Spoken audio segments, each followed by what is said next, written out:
नमस्कार, आप देख रहे हैं SCS न्यूज में हूं कमलेंद्र झा। ये खबरों की शुरुआत करें और बात करें पटना की, जहां एक निजी कंपनी में कार्य करने वाले एक व्यक्ति का अपहरण हो गया और 5 लाख रुपए फिरौती की मांग की गई है। पटना के एक निजी कंपनी में काम करने वाले एक युवक का अपराधियों ने अपहरण कर लिया। अपहरणकर्ताओं ने 5 लाख की फिरौती की मांग की। 50,000 फिरौती की रकम अपहर्ताओं ने वसूल कर ली। पुलिस को सूचना मिलते ही छापेमारी के दौरान 4 अपहरणकर्ताओं को गिरफ्तार किया गया। अपहरणकर्ताओं के चुंगल से अपहृत युवक को पुलिस ने छुड़ा लिया। पटना पुलिस को ये एक बड़ी सफलता हाथ लगी। पुलिस अपहरणकर्ताओं से पूछताछ कर रही है। अपहृत युवक को पुलिस ने 24 घंटे के अंदर सकुशल बरामद कर लिया। City SP central Vinay Tiwari ने इस बारे में जानकारी दी। सूचना मिली कि श्री कृष्णपुरी थाना क्षेत्र से एक पवन सूद नाम के व्यक्ति का अपहरण हुआ है। तो प्राइमा फेसी जब हम लोगों ने इसकी जांच पड़ताल की तो ये सत्य पाया गया कि हाँ, किसी व्यक्ति का अपहरण हुआ है। तुरंत हम लोगों ने टीम गठन करके वैज्ञानिक और मानवीय दोनों साधनों का प्रयोग करते हुए जब इसमें आगे अनुसंधान किया तो पता चला कि जो अपहरणकर्ता हैं उनका कुछ लेन देन का मामला था किसी व्यक्ति से, जिसके आरोप में जिसको छुड़ाने को लेकर उनका किसी से विवाद चल रहा है। जब उसकी पुष्टि हुई तो फिर हम लोगों ने छापेमारी की तो पता चला उसमें कि एक व्यक्ति है अमरजीत, जिनकी किडनैपिंग की गई है टीम के द्वारा, गलती से और पवन की नहीं हुई थी उस समय तक। फिर के आगे के क्रम में पता चला कि उन्होंने अपहरणकर्ता ने पैसे भी मांगे और 50,000 रुपये की डिलीवरी की गई फ़ोनपे के थ्रू। जब ये पैसे की डिलीवरी हो गई उसके बाद हम लोगों को उनकी एग्जैक्ट लोकेशन पता चल गई थी और फिर पवन सूद की बरामदगी के लिए हम लोगों ने टीम बनाई और हम लोग छापेमारी किए। तो उसमें दोनों अपहरण जिनका हुआ था उन दोनों को, अपहृत को हम लोगों ने बरामद किया और 4 अभियुक्त थे जिन्होंने इस घटना को अंजाम दिया था। तो सबसे पहले 2 अभियुक्त हम लोग गिरफ्तार किए हैं। उसके बाद उनकी निशानदेही पर जो मोटरसाइकिल जिससे घटना घटित हुई थी वो हम लोगों को बरामद करना था, क्योंकि वो महत्वपूर्ण साक्ष्य था हमारे लिए। और फिर उसमें कार्रवाई करते हुए बाकी 2 अपहरणकर्ताओं को मोटरसाइकिल के साथ हम लोगों ने बरामद किया है। तो कुल 4 अपहरणकर्ता इसमें थे और 2 अपहृत थे जिनकी बरामदगी हुई सकुशल। सिर्फ 48 घंटे में इस कांड का उद्भेदन भी हुआ और सफलतापूर्वक हमारी टीम ने बहुत अच्छा कार्य करते हुए दोनों व्यक्तियों को सुरक्षित, उनका जीवन को सुरक्षित रखते हुए उनको बचाया गया और 4 अपहरणकर्ताओं को गिरफ्तार किया गया। कारण जो निकल के आया सामने वो यही है कि जो अपहृत थे उन्होंने कुछ समय पहले किसी बिजनेस के सिलसिले में एक मोटी रकम ली थी किसी से। उस रकम को वो नहीं लौटा रहे थे, जिससे नाराज़ होकर कहें या जिसका बदला लेने की नीयत से कहें, अपहरणकर्ताओं ने एक सोची समझी साजिश रची और उस साजिश के तहत इन लोगों ने पटना से ही मोटरसाइकिल के थ्रू इनको बीच बाज़ार से उठाया और कहीं रखा। और जैसे ही जब हम लोगों के पास, पुलिस के पास ये सूचना मिलती है तो पुलिस ने इसको, हम लोगों ने कार्रवाई करते हुए इन 4 को गिरफ्तार किया है और बाकी दोनों को तुरंत बरामद किया। तालीमी मरकज शिक्षा सेवक संगठन की पटना के गांधी मैदान में एक बैठक हुई। पटना के गांधी मैदान में तालीमी मरकज शिक्षा स्वयंसेवक की एक बैठक आयोजित की गई, जिसकी अध्यक्षता तालीमी मरकज संघ के प्रदेश अध्यक्ष अहमद रजा ने किया। बैठक में पूरे बिहार के सभी जिला अध्यक्षों ने हिस्सा लिया। बैठक को संबोधित करते हुए प्रदेश महासचिव रजा मुराद और प्रदेश सचिव तारिक अनवर ने कहा कि सरकार से हमारी मुख्य मांग है कि हम लोगों को विशेष प्रशिक्षण कराकर विद्यालय में समायोजन करें। हम लोग सरकार की सभी योजनाओं जैसे शराबबंदी, बाल विवाह, मतदाता जागरूकता अभियान, शौचालय निर्माण जागरूकता और इन जैसे अन्य सभी कामों को धरातल पर उतारने में शिक्षा सेवकों की अहम भूमिका रहती है। फिर भी सरकार हम लोगों के साथ दोहरी नीति अपना रही है, जिसमें मानदेय के रूप में मात्र 10,000 रुपया देकर अल्पसंख्यक और महादलित परिवार के साथ सौतेला व्यवहार किया जा रहा है। वहीं प्रदेश अध्यक्ष अहमद राजा ने कहा कि नीतीश कुमार हम लोगों के जन्मदाता हैं, वही हम लोगों का भरण पोषण करेंगे और हमारी मांग पूरी नहीं होगी तो फिर से हम आंदोलन करने को बाध्य होंगे। इस अवसर पर तालीमी मरकज के संगठन मंत्री मोहम्मद अकबर, टोला सेवक संघ के संरक्षक बलराम चौधरी, शमशाद हुसैन, नाजिर हुसैन समेत कई लोग उपस्थित थे। पूरे बिहार के तालीमी मरकज जिलाध्यक्ष की बैठक आज गांधी मैदान पटना में संपन्न हुई, जिसमें सभी जिलाध्यक्ष उपस्थित हुए। आम राय से यह पास हुआ कि हमारा जो नियमावली था उसमें स्पष्ट निर्देश है कि जो योग्यता प्रारंभिक शिक्षक की है वही योग्यता जो है तालीमी मरकज शिक्षकों की होगी।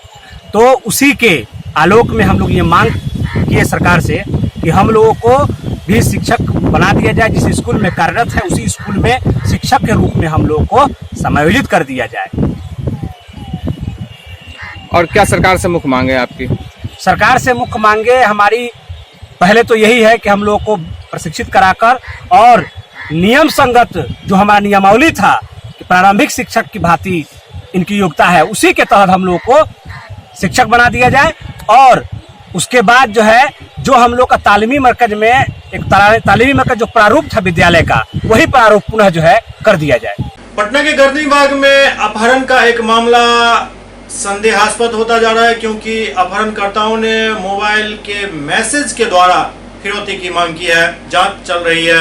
गर्दनी बाग थाना अंतर्गत अपहरण के मामले पर पटना सेंट्रल एसपी विनय तिवारी ने कहा कि अभी इस मामले पर एफआईआर दर्ज कर ली गई है और पुलिस अनुसंधान में जुट चुकी है। उन्होंने साफ तौर पर कहा कि मामला थोड़ा अलग भी हो सकता है, इसलिए इस केस में बारीकी से अनुसंधान किया जा रहा है। अनुसंधान के बाद ही अपहरण की पुष्टि की जाएगी। अभी तक अपहरित के मोबाइल से ही मैसेज के द्वारा पैसे की डिमांड की गई थी। किसी भी अपहरणकर्ता ने परिवार वाले किसी भी सदस्य को फोन तक नहीं किया। पैसे की डिमांड अपहरित के मोबाइल से ही की गई थी। पटना सेंट्रल एसपी विनय तिवारी ने कहा कि ये पूरा मामला संदेहास्पद है और बहुत जल्द इस मामले से पुलिस पर्दा उठा देगी। अभी तक जो जानकारी हम लोगों को मिल रही है, एफआईआर हम लोगों ने दर्ज कर लिया है, अनुसंधान हम लोग कर रहे हैं और इसमें मामला थोड़ा सा अलग हो सकता है, इसलिए अग्रतर अनुसंधान के क्रम में ही अपहरण की पुष्टि हो पाएगी। क्योंकि अभी तक जो साक्ष्य और हम लोग के पास जो एविडेंसेस आ रहे हैं उसमें यही है कि जो व्यक्ति है जिनका अपहरण हुआ है उनके किसी परिवार वाले को किसी भी अपहरणकर्ता के द्वारा फ़ोन अभी तक नहीं किया गया है और वो स्वयं ही उसी के फ़ोन से मैसेज जा रहा है। तो ये संदेहास्पद मामला है। बहुत ही जल्द इस मामले का हम लोग खुलासा भी करेंगे और इसमें जो कहानी रची जा रही है उसका हम लोग उद्घाटन कर देंगे। हम लोग एकदम श्योर हैं कि सर परिजन आरोप लगा रहे हैं कि उन्होंने 2 दिन पहले गर्दनी कर लिया गया है। जो आरोप लगा रहे हैं इन आरोपों की पुष्टि नहीं होती है। ये हम लोग अभी आपको बताया मैंने कि संदेहास्पद मामला है और तत्काल एफआईआर दर्ज किया गया है और जल्द से जल्द इनकी बरामदगी हम लोग सुनिश्चित करेंगे। सुपौल के त्रिवेणीगंज में अपराधियों का हौसला बुलंद है। 2 जगह लूट की वारदात हुई। सुपौल जिला के त्रिवेणीगंज मंडल क्षेत्र में एक ताजा मामला सामने आया है। पुलिस महकमा लगातार त्रिवेणीगंज में बढ़ रहे क्राइम को रोकने में नाकाम रही है। बेलगाम हो चुके अपराधियों ने त्रिवेणीगंज पुलिस को चुनौती देते हुए दिन दहाड़े 2 अलग-अलग जगह से 1,25,000 रुपए की लूट की वारदात को अंजाम दिया। पहली घटना त्रिवेणीगंज थाना बाजार स्थित पुरानी बैंक चौक के समीप दिन दहाड़े एक अपाची बाइक सवार से अपराधियों ने 50,000 रुपए लूट लिए। जानकारी के अनुसार थाना क्षेत्र के पुरंदहा निवासी सीता देवी मंगलवार को अपने भगना के साथ अचीवर बाइक से स्टेट बैंक से 50,000 रुपया निकालकर वापस अपने घर जा रहे थे। इसी क्रम में त्रिवेणीगंज बाजार के संगम स्थली के नाम से मशहूर पुरानी बैंक चौक के समीप मेडिकल में सीता देवी दवाई लेने गई। वहीं उनके भांजे रुपेश कुमार बाइक के साथ खड़ा था। इसी क्रम में अपराधियों ने पीछा कर डिक्की तोड़कर 50,000 रुपये लेकर वहां से चंपत हो गया। जब तक हल्ला होता तब तक अपराधी वहां से फरार हो चुके थे। वहीं दूसरी तरफ डपरखा पंचायत के वार्ड नंबर 12 स्थित पोदार टोला समीप L&T फाइनेंस कंपनी के फील्ड ऑफिसर से दिन दहाड़े हथियारबंद अपराधियों ने 75,000 रुपए लूट लिए। घटना की सूचना मिलते ही एसडीपीओ गणपत ठाकुर, SHO सुधाकर कुमार मौके पर पहुंचकर मामले की जांच में जुट गए। पीड़ित L&T फाइनेंस कंपनी के फील्ड ऑफिसर राजेश कुमार ने बताया कि डपरखा हेमंतगंज से रुपए कलेक्शन कर अपने TVS बाइक से वापस त्रिवेणीगंज जा रहे थे कि पोदार टोला के समीप 2 बाइक सवार 4 अपराधियों ने हथियार के बल पर बाइक की चाबी छीनकर बैग में रखे 75,000 रुपया और एंड्रॉयड फोन लेकर वहां से हथियार लहराते फरार हो गया। आ रहे थे तो मतलब उधर से मोड़ के पास पीछे से धक्का दिया 2 आदमी, हम अनबैलेंस हो गए, यहाँ पे गिरे। ठीक है, वो मतलब अनबैलेंस हो गए। उधर से आया 4 आदमी, दो गो गाड़ी पे था, 4 आदमी आए। कौन कौन गाड़ी था? एक अपाची, एक पल्सर। वो आपसे बैग छीन लिया, आपको हथियार भी सटाया? हाँ, दोनों पहले हथियार सटा दिया, एक यहाँ पे एक यहाँ पे, दोनों। हाँ, और उसके बाद लेके किधर भागा? इधर दोनों गाड़ी, कौन कौन गाड़ी था वो लोग के साथ? आप कौन गाड़ी पे थे? हम टीवीएस पे थे। आप कौन सी है एल&टी बैंक में? फील्ड अफसर है। भय दिखा करके फाइनेंस करने से ऐसा तो बात हमको ये नहीं बताया, हम जस्ट आए हैं अभी। ये राजेश कुमार हैं और एल&टी कंपनी फाइनेंशियल कंपनी है जिसका ये लोग समूह में लोन वगैरह देते हैं और महीना में एक बार वसूली करते हैं और जाकर के फिर एल&टी कंपनी में ये लोग जाके जमा करते हैं। आज सवेरे में करीब आधा घंटा पहले ये जा रहे थे, मोटरसाइकिल से पीछे से एक थप्पड़ से मारा, बताइए एक थप्पड़ मारा, ये अनबैलेंस हो गए। इसी क्रम में उनका झोला झपटा, झोला में इनका मोबाइल भी था और 75,000 रुपया था। इसको लेकर के भाग गया है। रिट्रीट को फॉलो किया जा रहा है, अन्य थानों को सचेत किया गया है और एक आध जगह मोटरसाइकिल को हम लोग चेकिंग के दरमियान पकड़े, अभी पहचान करवाएंगे। सर एक घटना और हुई है, त्रिवेणीगंज मुख्य बाजार की घटना है, पुरानी बैंक चौक की। वहाँ पर स्टेट बैंक से पैसा निकाल करके जा रहे थे दंपति, उसके डिक्की से 50,000 रुपये अपराधियों ने लेकर के भागा है। क्या मामला है सर? हाँ, उसमें कुछ लोकेशन मिले हैं जी और जो उसमें संलिप्त अपराध कर्मी हैं उनको चिन्हित कर लिया गया है, विलंब उनकी गिरफ्तारी होगी। त्रिवेणीगंज के +2 उच्च विद्यालय में विधायक बीना भारती ने स्मार्ट क्लास का शुभारंभ किया। सुपौल जिला की त्रिवेणीगंज अनुमंडलीय मुख्यालय स्थित +2 उच्च विद्यालय में सरकार द्वारा चलाए जा रहे स्मार्ट क्लास का शुभारंभ हुआ, जिसका उद्घाटन विधायक बीना भारती के द्वारा फीता काट कर किया गया। साथ ही छात्राओं को दी जाने वाली स्मार्ट क्लासेस में बीना भारती के द्वारा टीवी रिमोट का बटन दबाकर इस क्लास की शुरुआत की गई।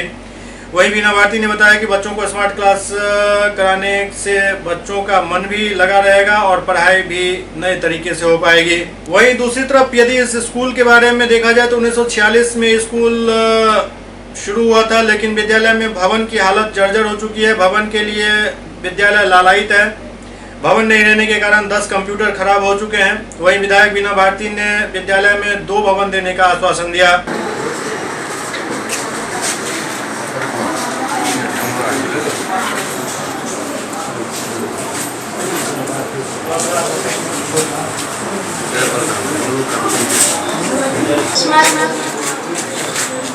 आज स्मार्ट क्लास की उपस्थिति में शिक्षक, छात्राएं, सभी पत्रकार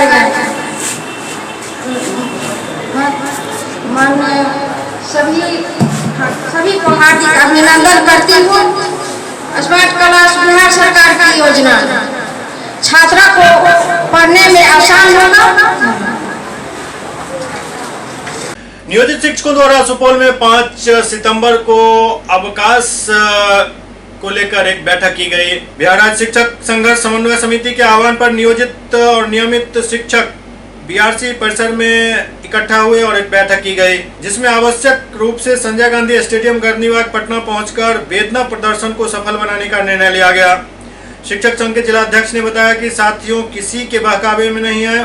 5 तारीख को कार्यक्रम की लिखित सूचना बिहार राज्य शिक्षक संघर्ष समन्वय समिति बिहार प्रदेश पटना द्वारा पूर्व में दी जा चुकी है, जिसकी विभागीय प्रक्रिया के तहत सूचना चिट्ठी बिहार के सभी जिलों में संबंधित प्रशासनिक पदाधिकारी एवं विभागीय पदाधिकारी को प्राप्त हो गई है। सभी शिक्षकों से अपील की गई है जो अपने हक और हुकूक के लिए बिना किसी के झांसे में आए शिक्षा और शिक्षक विरोधी शक्तियों से सावधान रहते हुए वेदना प्रदर्शन कार्यक्रम को सफल बनावे।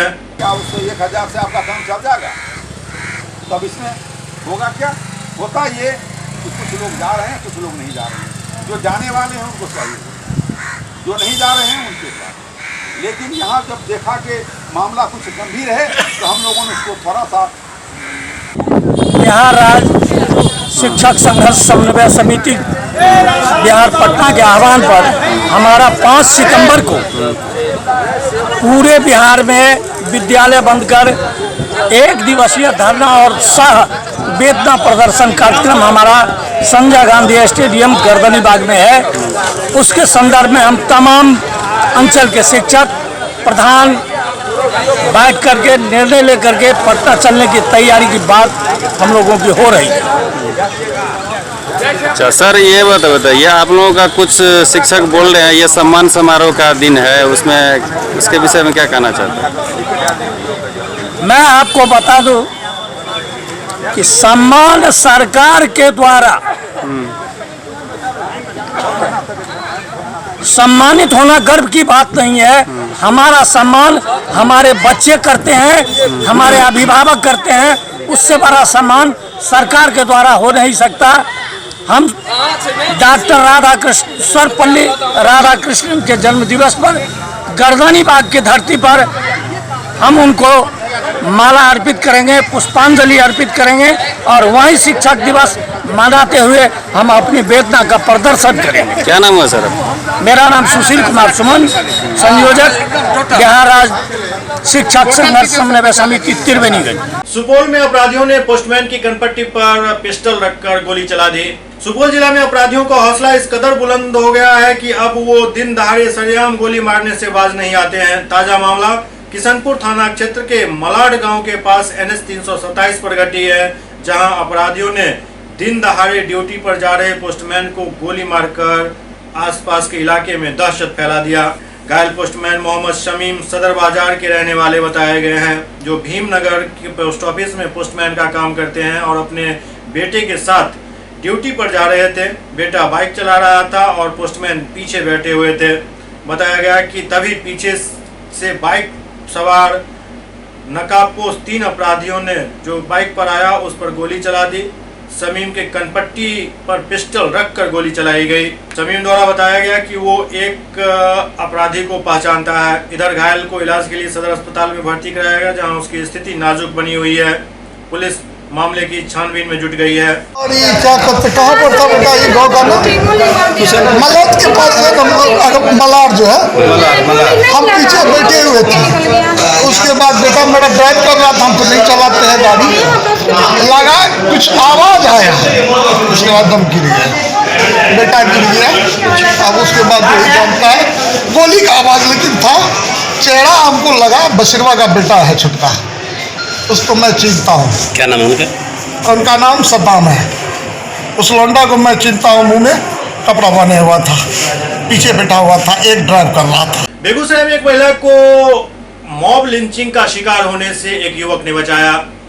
बुधवार की रात करीब 8 बजे बलिया थाना क्षेत्र के नेशनल हाईवे से सटे गांव पोखरिया ढाला के पास बच्चा चोरी के शक में स्थानीय ग्रामीणों ने एक 45 वर्षीय वृद्ध महिला को पकड़ लिया।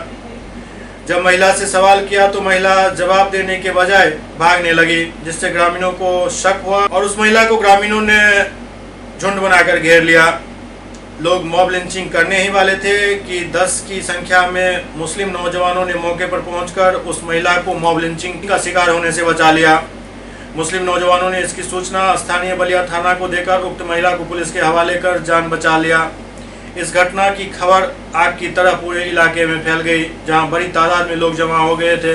भीड़ के झुंड से इस महिला को निकालना बड़ी मुश्किल का काम था, लेकिन साहस का परिचय देते हुए मुस्लिम नौजवान पोखरिया निवासी सरवर रहमान के पुत्र सोहेल रहमानी ने पहल कर अपने रहमानी युद्ध कमेटी के 10 सदस्यों के साथ भीड़ में मौजूद महिला को निकालकर एक सुरक्षित स्थान पर ले गया और वहां से पुलिस को सूचना देकर पुलिस के हवाले कर दिया। मुस्लिम नौजवान रहमानी युद्ध कमेटी पोखरिया के अध्यक्ष सोहेल रहमानी ने मीडिया को बताया कि उक्त महिला पास के गांव भैरवार की है। किसी तरह महिला के साथ कोई मारपीट नहीं हुई और उसको सुरक्षित पुलिस के हवाले कर दिया गया। ये कल शाम में हुआ क्या था कि एक वृद्ध महिला जो है रोड के किनारे जा रही थी, तो जाने के क्रम में जो है गांव के लोगों को शक हुआ कि ये बच्चा चोरी के फिराक में आई है रात में। उसी वक्त उनको टोका गया, पूछा गया, सवाल किया गया, बताइए कि आप यहाँ क्या कर रही हैं। उनके सवालों से है भागने की कोशिश किया, तभी और शक गहरा गया। उसी वक्त जो है उनको जो है ग्रामीण जो है उनको पकड़ के फिर लाया। तभी जो है पता चला हम लोग को, हमारा जो एक कमेटी है रहमानी यूथ कमेटी पोखरिया, हमारे जितने नौजवान हैं हम लोग सब जो है खबर मिला, हम लोग दौड़ के आए। आने के बाद हम लोग उनसे जो है पूछा, सवाल किया और भीड़ जो इकट्ठा धीरे धीरे हो रहा था, हम उन भीड़ से निकाल कर उनको एक साइड किया और उसी वक्त जो है हम लोगों ने जो है थाना में कॉल किया और जब तक के थाने से लोग नहीं आए तब तक जो है हम लोगों ने उनका बीच बचाव किया। उस दरमियान में बहुत सारे लोग जो है इकट्ठा हुए थे ये जानकर कि जो है एक बच्चा चोरी के आरोप में एक औरत पकड़ी गई है। और उस वक्त ऐसा मोमेंटम था, ऐसा माहौल था कि अगर थोड़ा सा भी अगर ढिलाई अगर हम लोग देते, अगर पीछे हटते तो एक बड़ा हादसा, एक मॉब लिंचिंग का शिकार वो औरत हो सकती थी। लेकिन हमने, हमारे टीम ने, हमारे लोगों ने, हमारे जो यहाँ गांव के जो सदस्य थे उन्होंने जो है बहादुरी का काम किया और सूझबूझ के साथ ऐसे जो है अनहोनी घटना को जो कानून के जो है बिल्कुल खिलाफ होता है उनको खिलाफ में जाकर करने वालों को जो है रोकने के काफ़ी हमने कोशिश किया और उनको रोका। और जब हमारे थाने के लोग आए, हम उनको जो है उस वृद्ध महिला को जो उठाकर हम उनको सौंप दिया। ठीक है, इसमें हम अपने जो हमारे ग्रामीण के जो लोग हैं उनका अच्छा सहयोग रहा, लेकिन जो माहौल था, जिस तरह का माहौल था, हमने वहाँ पर ये नहीं देखा कि औरत कहाँ की है, किस रिलीजियस की है, किधर की है। हम ऐसे कुछ भी उसमें हमने नहीं देखा। हमारा मकसद ये था कि उस औरत के साथ में किसी तरह का घटना जो है नहीं घटे प्रिय। अगर वो वाकई में अगर वो मुलजिम है, अगर वो वाकई में चोरी बच्चे के आरोप में पकड़ा गया है, तो ये कोर्ट तय करेगा और सज़ा देने वाला कोर्ट है। हम नागरिक के हाथों में ये कानून लेकर अगर फैसला करते हैं, ये बिल्कुल गलत है। हम ऐसी चीज़ों को जो है हम रोकने की कोशिश किए और इसी सिद्धांत पर चले और हमारी बातों को जो चिल्लाने की कोशिश किए, जो लोगों ने उकसाने की कोशिश किया, हम उन लोगों को जो है समझा बुझाकर उनको रोका और इस मामले को जो है बढ़ने से रोककर हमने एक अच्छा परिचय दिया। इसमें हम सब गांव वाले का भी सहयोग रहा है और मैं शुक्रिया करता हूं प्रशासन का। उन्होंने भी जो है समय पर आए और जो है जब उनको हैंडओवर किया, हैंडओवर करने के बाद वो चले गए। पता चला कि वो हमारे पड़ोस के गाँव भैरवार से हैं और उनका जो है दिमागी संतुलन ठीक नहीं था, जिसके वजह से वो ऐसा मामला हुआ। Thank you. मेरा नाम मोहम्मद सोहेल है। मैं यूथ फाउंडेशन पोखरिया कमेटी का जो है एक मेंबर हूं और फाउंडर हूं। बहादुरपुर अंचल कार्यालय पर भाकपा माले ने धरना प्रदर्शन किया। बहादुरपुर प्रखंड कमेटी के बैनर तले प्रखंड अंचल के विभिन्न सवालों पर आक्रोशपूर्ण प्रदर्शन भाकपा माले द्वारा किया गया। प्रखंड सचिव शिव कुमार, जंगी यादव, गणेश महतो, दामोदर पासवान, रामनारायण पासवान, विनोद सिंह, हरि पासवान ने इस धरना प्रदर्शन को संबोधित किया। प्रदर्शनकारियों का गुस्सा आज बहादुरपुर के बीडीओ पर जमकर फूटा। आंदोलनकारियों का आरोप था कि आंदोलन के दौरान बीडीओ द्वारा जो भी आश्वासन दिया जाता है उस पर कोई कार्रवाई नहीं की जाती है। प्रखंड में कमीशन खोरी का बोलबाला हो गया है।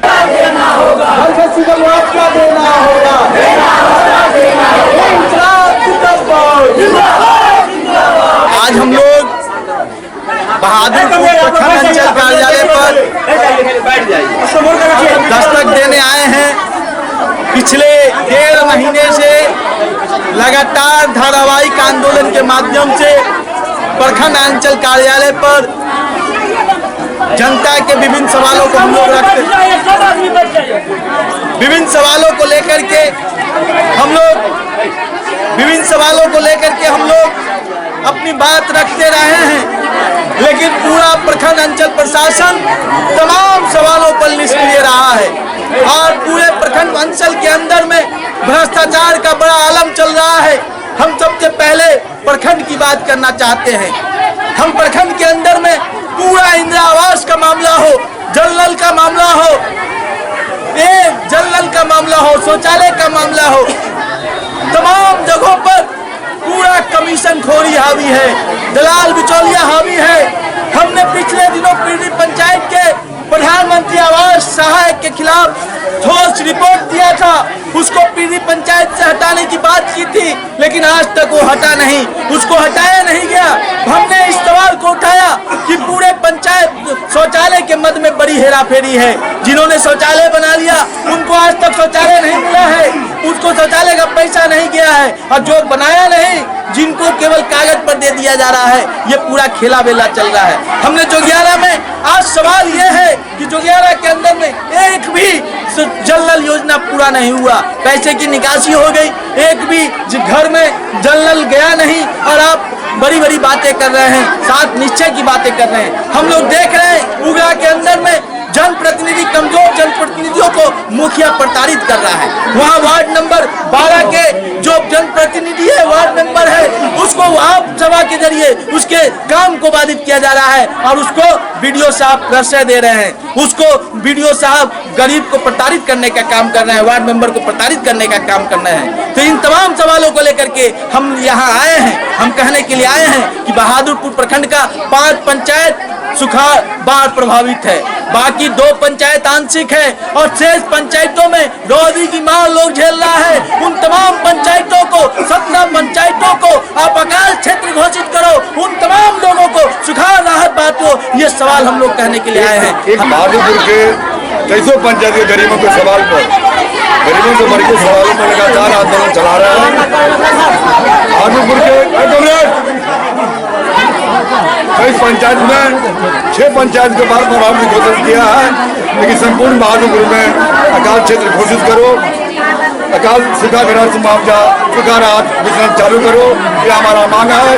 दूसरी वीडियो से लगातार सवाल हो रहा है, इंदिरा आवास सहायक का तबादला का सवाल है, भ्रष्टाचारी का सवाल है, 7 निश्चय में जांच का सवाल है, लेकिन वो वीडियो पूरा जातिवाद करता है, पूरा भाजपा करण कर रहा है और कहीं से लगातार आंदोलन की जो बात होता है बात नहीं करता है। बड़े पैमाने पर इंदिरा आवास सहायक जरिए से 20,000 रुपया वसूला जा रहा है और 10,000 रुपया इन्होंने लेने का काम करता है और बड़ा शर्म के साथ कहना पड़ता है कि कितना 25 वीडियो पहला बार देखे कि पत्रकार के सामने में और नेता मुखिया के सामने में आप ऑफिस के कार्यालय में कमीशन की बात करता है, खुला पंचायत सेवक से कमीशन लेन देन की बात करता है। आज हमारा मांग पूरी नहीं होगी, जो हमारा पीढ़ी जो 11 से बेगना बेदा से बसंतपुर से आपको मनियारी से तारालाही का गरीबों का सवाल का समस्या का समाधान नहीं होगा तो अनिश्चितकालीन आंदोलन जारी है और जारी रहेगा। इस बार जब तक हमारा कार्रवाई गरीब को पक्ष में काम नहीं होगा, वीडियो को जरूरी पड़ेगा, जनता मुल्की बनाया जाएगा और चैम्बर पर जनता के साथ खिचड़ी खिलाएंगे और जब तक जनता का काम नहीं होगा, ये वीडियो के ऊपर कार्रवाई नहीं होगा, ये वीडियो का तबादला नहीं होगा, घुसखोर वीडियो का यहाँ से वापसी नहीं होगा। भाकपा माले प्रखंड कमेटी का आंदोलन जारी है और जारी रहेगा। लहरिया धरना स्थल पर अखिल भारतीय किसान सभा द्वारा विभिन्न मांगों को लेकर धरना प्रदर्शन किया गया। अखिल भारतीय किसान सभा के आह्वान पर किसान मांग दिवस के अवसर पर बाढ़ सूखा के अस्थायी समाधान सहित 10 सूत्री मांगों के समर्थन में दरभंगा जिला समाहर्ता के समक्ष महाधरना का आयोजन किया गया। दरभंगा जिला किसान सभा के अध्यक्ष राजीव कुमार चौधरी की अध्यक्षता में ये धरना प्रदर्शन आयोजित हुआ। धरनार्थियों को संबोधित करते हुए बिहार राज्य किसान सभा के उपाध्यक्ष राम कुमार झा ने कृषि संकट के लिए केंद्र और राज्य सरकार को दोषी ठहराते हुए नेशनल ग्रोथ रेट के सबसे निम्न स्तर पर आने की चर्चा की। इस मौके पर दरभंगा जिला किसान सभा के अध्यक्ष राजीव कुमार चौधरी ने जिला प्रशासन से मांग की है जो बाढ़ और सूखा का अस्थायी निदान किया जाए, नहीं तो आंदोलन और तेज किया जाएगा। इसके साथ ही 60 वर्ष से ज्यादा उम्र के किसानों को 10,000 रुपया महीना पेंशन दिया जाए। सरकार द्वारा 6,000 रुपया सालाना पेंशन की जो बात की गई है, ये सिर्फ एक छलावा है। आज किसान मांग दिवस के अवसर पर दरभंगा जिला किसान सभा जिला समाहर्ता के समक्ष अपनी 12 सूत्री मांगों को लेकर महाधरना पर बैठे हुए हैं। आपको मालूम होगा जुलाई महीना तक पूरे दरभंगा जिला पानी के लिए हाहाकार था, खेत में नमी नहीं थी, किसान बहुत ज्यादा कीमत चुकाकर किसी तरह बिचड़ा तैयार किया, किसी तरह धान की रोपनी की और पूरे जिला में पेय जल संकट भी चरम पर था। किसी तरह से टैंकर के सहारे किसी तरह से लोग पानी पी रहे थे। पूरा जिला का तालाब सूख गया, कुआं सूख गया, चापाकल सूख गया। इसी बीच 9 जुलाई को भारी बारिश हुई और उसके बाद लगातार 2-3 दिन के बारिश के बाद सबसे पहले दरभंगा जिला में कमला बांध 5 जगह पर टूट गया। कमला बांध टूटने से अलीनगर, किरतपुर, गौराबराम, घनश्यामपुर, बिरौल, कुशेश्वर आज प्रखंड में भारी तबाही हो गया। फिर इधर मुजफ्फरपुर में बागमती का बांध टूटने के बाद बहादुरपुर प्रखंड जलमग्न हो गया। सिंहवाड़ा, जाले, केवटी पूरा बाढ़ के पानी में डूब गया। बहादुरपुर प्रखंड का आधा भाग, हायाघाट प्रखंड का कुछ भाग पूरे बाढ़ के चपेट में आ गए। आज के तारीख में भी बेनीपुर, बहेरी जैसे प्रखंड धू जल रहा है और किसानों का सुध लेने वाला कोई नहीं है। मंदी है तो मंदी है, ये बात बहुत गंदी है। अब यह फकड़ा चल चुका, पूरे देश की अर्थव्यवस्था चौपट हो रही है। कृषि का उत्पादन बहुत निम्नतम पॉइंट पर चला आया है। कृषि उत्पादन से लेके अदर मैन्युफैक्चरिंग सेक्टर भी बहुत नीचे आ गया है। देश का जीडीपी बहुत फॉल कर गया है। जितना कभी नहीं हुआ था। कृषि से लेके पूरे देश में आर्थिक संकट है। इस संकट से कैसे उबरा जाए? खास करके किसानों की हालत बहुत ख़राब है। किसान फसल लगाया, बारिश हुई, फसल लगाया गया और 3 दिन 4 दिन के अंदर नेपाल में बारिश हुई। उस बारिश से यहाँ कमला बलान तटबंध टूट गया। हमारे बारिश से नहीं, उतना पानी नहीं हुआ था। ये जांच का विषय है क्यों टूटा। और एक जगह नहीं, 4-4, 5-5 जगह टूट गया। मनीगाछी, ताडी, अलीनगर, घनश्यामपुर, किरतपुर, गौड़ाबोड़ाम, बिरोल, कुशेश्वर पूर्वी, पश्चिमी, इतने प्रखंड के फसल बर्बाद हो गए। सड़कें टूट गई। एक एक पंचायत में 12 जगह 14 जगह ये कटाव है। सरकार किसी तरह से खाना पूर्ति कर रही है। सेंट्रल टीम आई थी, देख के गई है, सब कन्विंस होके गई है। अखबार में आया है कि जितनी क्षति हुई है उसका आकलन ठीक से नहीं किया गया है, काफ़ी क्षति है। लेकिन होगा क्या? अगर हम आंदोलन नहीं करेंगे तो सरकार कुछ नहीं करेगी। 6-6 हज़ार रुपया कुछ लोगों को दे दिया गया और सरकार चुपचाप बैठ गई। अभी तक हजारों हजार ऐसे लोग हैं बाढ़ पीड़ित जिनके अकाउंट में पैसा नहीं गया है। और किसान का हालत है कि अगला फसल जो रबी का फसल होगा वो कहाँ से पैदा होगा। और ये इधर सूखा फिर शुरू हो गया। अभी हमारे साथी बोले हैं बहेड़ी, बेनीपुर, ये सब सूखा में झुलस रहा है। जो फिर से फसल लगाई जा रही है वो सूख रहा है। तो बाढ़ और सूखा, ये जो संकट है हमारे किसानों पर में सबसे ज़बरदस्त, हम लोग इसका अस्थायी समाधान चाहते हैं। हम रिलीफ पर जिंदा नहीं रहना चाहते हैं और इसके लिए यह आंदोलन है। मुख्य मांग यही है।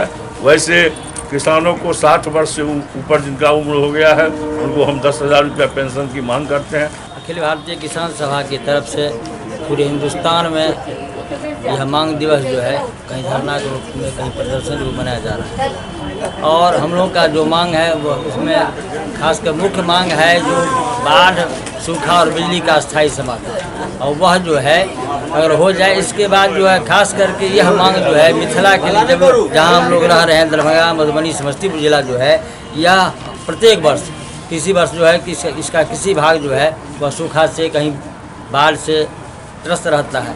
इसका जब अस्थायी समाधान हो जाएगा तो न कभी न सूखा होगा, न कभी बाढ़ आएगी, न बिजली का दिक्कत रहेगा ही नहीं। इतना बिजली पैदा होगा, पन बिजली, जो पूरे भारतवर्ष के लोग बिजली खर्च करेंगे, सब काम बिजली से करेंगे, फिर बिजली जो है खत्म नहीं होगा। और मांग सब है, मुख्य मांग ये है। इसके बाद है क्या, पेंशन। किसानों को पेंशन मिलना चाहिए, उसमें 10,000 रुपया। हमारे कहने का मतलब, हम लोग कहने का मतलब है यहाँ की विधायक या सांसद एक दिन के लिए लोकसभा या विधानसभा में जाते हैं तो उनका पेंशन चालू रहता है। अगर वो विधायक के बाद सांसद होते हैं तो दोनों पेंशन चालू रहता है। मंत्री होते हैं तीनों पेंशन चालू रहता है। लेकिन ये किसान का बच्चा या किसान मजदूर जो है वह 5 वर्ष के बाद बकरी चराना शुरू कर देता है, भैंस चराना शुरू करता है, भेड़ पालता है और 60 नहीं, इसके बाद जीवन पर्यंत जब तक उसके बाजू में ताकत रहता है तब तक वह जो है काम करता है। लेकिन उसको 60 वर्ष के बाद ही पेंशन नहीं मिलता है, या कैसा अन्याय है। इसलिए सबको पेंशन मिलना चाहिए। मांग दिवस के अवसर पर यहाँ किसान बड़े पैमाने पर आ रहे हैं, धरना पर बैठे हुए हैं। दरभंगा की स्थिति बहुत भयावह स्थिति है। एक तरफ कमला बलान के बांध 5 जगह टूटने के बाद दरभंगा के पुबारी इलाके में त्राहिमाम की स्थिति बन गई।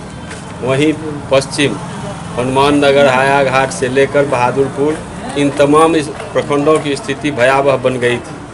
अभी तक सरकार सभी किसानों को राहत देने में नाकाम है। उनके खाते में 50% ऐसे किसान हैं जिनके खाते में पैसा नहीं गया। दूसरे तरफ इसी जिला के अंदर बड़े पैमाने पर सुखाड़ की स्थिति है और किसान अभी सुखाड़ से त्राहिमाम कर रहे हैं। पंपिंग सेट तमाम जगह पर लोग चला रहे हैं। सरकार कह रही है हम डीजल अनुदान देंगे। डीजल अनुदान की स्थिति यह है कि सरकार कह रही है कि पंप से वो टीपी नंबर चढ़ा के जब वो पुर्जा देंगे उसके बाद वो 5 लीटर, 10 लीटर या 20 लीटर डीजल का अनुदान किसानों को देगी। परिस्थिति है जो किसान दमकल चलाते हैं, 5 लीटर, 10 लीटर तुरंत जाके कहीं से खरीद के लाते हैं, उनके पास पुर्जा नहीं होता। हमारे कहने का मतलब है सरकार किसानों को ठगने का काम कर रही है। यदि सरकार डीजल अनुदान देने की बात करती तो वो किसान पुर्जा पर लगाता और किसान और जो बटाईदार किसान है उसको डीजल अनुदान देने का काम सरकार करती। इसी प्रकार किसान का अभी पेंशन का सवाल उठा है। हम लोग लगातार किसान सभा लगातार कई वर्षों से इस सवाल पर आंदोलन किया। बिहार के अंदर नीतीश कुमार ने कहा हम 400 रुपया पेंशन देंगे। लोग अप्लाई करते हैं लेकिन वह भी पेंशन सैंक्शन होके उनको नहीं मिल रहा है। हम लोग लगातार मांग कर रहे थे कि किसानों को 5,000 रुपया कम से कम सरकार पेंशन प्रति वर्ष 60 वर्ष से ऊपर के किसानों को दे, लेकिन अभी 400 रुपये की घोषणा सरकार की है। इससे काम चलने वाला नहीं है। किसान सभा मांग करती है कि जो किसान वृद्ध हैं 60 वर्ष से ऊपर के हो गए उनको 10,000 रुपया कम से कम पेंशन दे, और सरकार यदि पेंशन नहीं देगी तो किसान सभा लगातार इस सवाल पर आंदोलन कर रही है और हम आंदोलन करेंगे। SCS न्यूज के इस अंक में अभी इतना ही। अगले अंक में फिर कुछ और समाचारों के साथ उपस्थित होंगे। तब तक आप देखते रहिए SCS न्यूज। नमस्कार।